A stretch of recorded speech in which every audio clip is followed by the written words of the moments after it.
writes itself. To understand what just happened, you have to hold two facts next to each other. 16 months ago, in March of 2025, Alex Eala walked onto a court in Miami ranked 140th in the world, a wild card entry, 19 years old, and beat Iga Swiatek for the first time. Today, she is the 29th seed at Wimbledon, ranked 32nd in the world, with a career high of 29th reached earlier this season. That is the arc from wild card to seed, from footnote to fixture, roughly 400 days. And in that window, the country she represents went from having never won a main draw match at Wimbledon in the entire Open era to watching one of its own dismantle the defending champion on the sport's most famous lawn. The tension in this story is not the one the headline suggests. The word shock is doing a lot of work. Yes, the loss is being written up by The Independent as the biggest upset of the fortnight so far. Yes, Swiatek entered as the third seed, as a six-time Grand Slam champion, as the woman who won last year's Wimbledon final 6-love, 6-love. But the real tension is older and quieter than any single afternoon. It is the ceiling that no Filipino tennis player, man or woman, had ever broken through. Before Monday of this week, no Filipino had ever won a main draw match at Wimbledon. Before Wednesday, no Filipino had ever reached the third round of any Grand Slam in the Open era. Before Saturday, no Filipino had ever seen the second week of a major from the inside. Every previous wave of Philippine tennis had stopped at some earlier station on the same track. Eala had already broken 3 ceilings in 5 days. The Swiatek match was the fourth. It is worth pausing on how Swiatek herself framed this before they walked out. Asked in the days leading up to the match about facing Eala on grass, she said honestly that she did not particularly know Eala's game on this surface. She had watched a little. She knew how Eala played on hard and clay because they had already met twice, 1 win each. But grass was fresh. That is not a champion being casual. That is a champion telling the truth about the one surface where her Wimbledon record has been strangely fragile. 3 third-round exits in 5 years, now including this one. The tension then was never Eala against a system that owed her something. It was Eala against a specific problem on a specific afternoon against a specific opponent who happened to be one of the great players of her generation. The system did not tilt. Eala solved the problem. The evidence begins on paper, and on paper the match should not have been close. Swiatek was the third seed and the defending champion. Eala was seeded 29th, playing her first career Wimbledon match as a seed, and playing on the surface where she had the least tour-level history of the 3. Their head-to-head was 1-1. Books would have called this a step up in class, but the paper never plays the match. And this one lasted 2 hours and 14 minutes, and the shape of it was set by the first set alone, which lasted 1 hour and 24 minutes on its own, longer than some full best-of-3 matches finish in.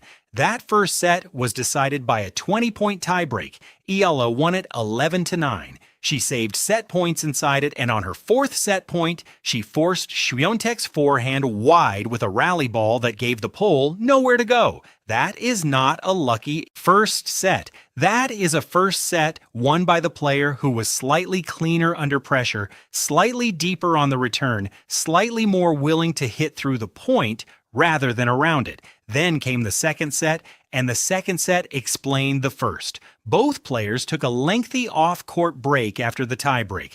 Eala came out and broke to love. Then she broke again for a double break. Swiatek, to her credit, broke back once and threatened to break again.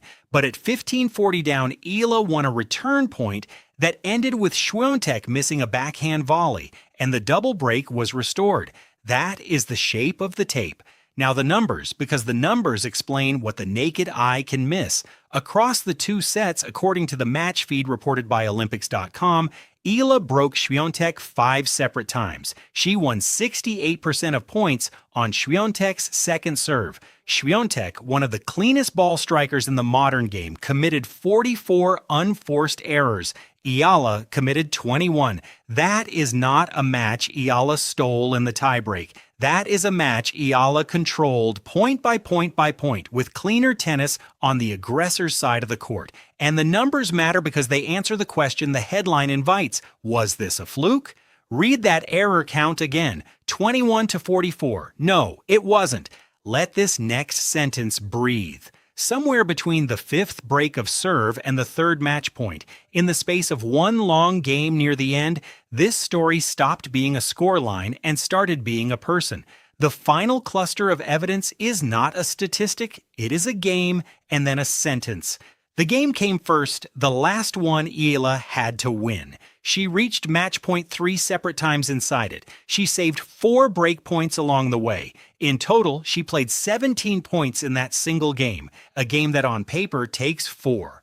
On the 17th point, on her third match point, she ran into a defensive position wide of the tram line and produced a forehand winner cross-court sweeping angled unreachable. Olympics.com's own description of the moment is worth borrowing exactly.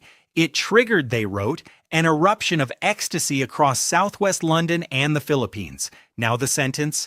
It came a few minutes later on center court, microphone in her hand, still catching her breath. I've been to the second week of a slam and it's amazing for me. I've never been to the second week of a Grand Slam, she said, and it's amazing for me.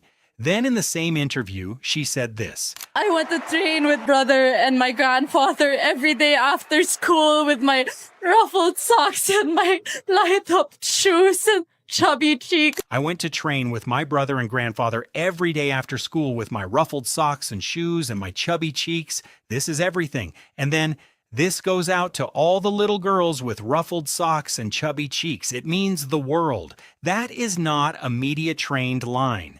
That is a 21-year-old professional athlete speaking to a stadium, and whether she consciously arranged it or not, doing the thing that only she could do in that moment. She named the child on the court. She stood in the seed's shoes and pointed at the kid in the ruffled socks and told the world they were the same person. This is what the record book cannot show. For a moment, let the outside voices weigh in, because they belonged in the conversation before this weekend, not just after.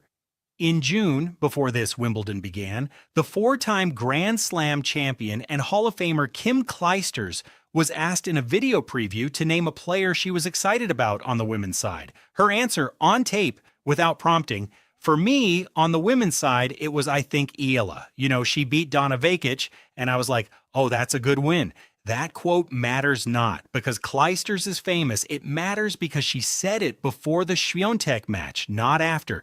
This is not hindsight. This is a Hall of Fame player watching the tour and identifying an active live threat during the grass swing, the same swing that days later would carry Eala from a Berlin win over Vekic to a round of 16 at Wimbledon. And Swiatek herself, in her own pre-match remarks, treated Eala as a real problem to be solved, not a name to be dismissed. She acknowledged not fully knowing the grass version of Eala's game. She spoke with respect. This is the kind of respect champions extend to each other, not the kind veterans give to novelties.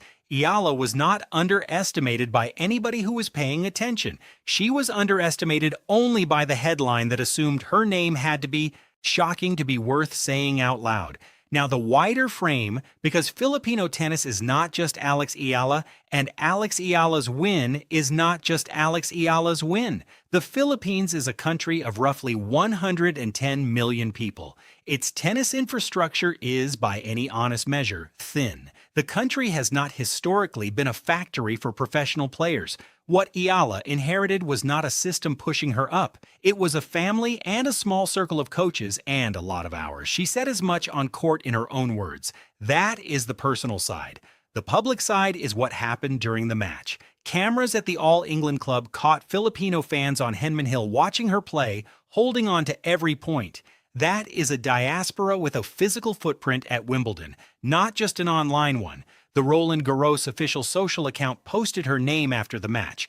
The federations pay attention because the tour is paying attention. And this matters not just because it is emotionally satisfying. It matters because the market for tennis in the Philippines, the coaching, the courts, the sponsorship, the belief a 9-year-old with a racket has about what is available to her, expands with every match Eala wins in front of these cameras. A first round of 16 at Wimbledon is not just a personal milestone. It is a permission slip issued by a 21-year-old to everyone behind her. The permission says this is possible. It says it in a language that a ranking sheet cannot say it. None of this is inevitable. It is worth remembering how fragile it can look from close up. Just 1 week ago, on the grass at Bad Homburg in Germany, Eala lost her opening singles match to Elise Mertens, 3-3 in straight sets. Not a heartbreaker, not a marathon, a routine, one-sided loss on the same surface she would be walking onto at Wimbledon days later. There was no obvious storyline arriving out of that afternoon. Earlier in her career, she has dealt with a shoulder injury that ended her 2025 North American hard court swing. She knows what it feels like to lose. Asked in her Wimbledon press conference about what she loves most about being a professional tennis player, she answered without pausing to sound polished. "I love facing the pressure moments head on," she said. "I love coming out of those moments stronger than I was when I entered it." That is a sentence you file away. She said it 2 days before she beat the defending champion. The pressure moment was already on the schedule. She was already answering the question. Which brings us to Monday. The Wimbledon Round of 16, Manic Monday as the tournament calls it, will be played on the 6th of July, and Eala's opponent will be settled from the other side of her section of the draw later today. In her second-round press conference, Eala explained the Tagalog phrase stitched on her Nike sweatshirt and the back of her visor. It reads, "Kapag lumago, hindi na hihinto." Her own translation, given on the record, "Once it grows, it cannot be stopped." She said it before she beat Iga Swiatek. It was already on her clothing when the tiebreak went to 11-9. It was already on her clothing when the third match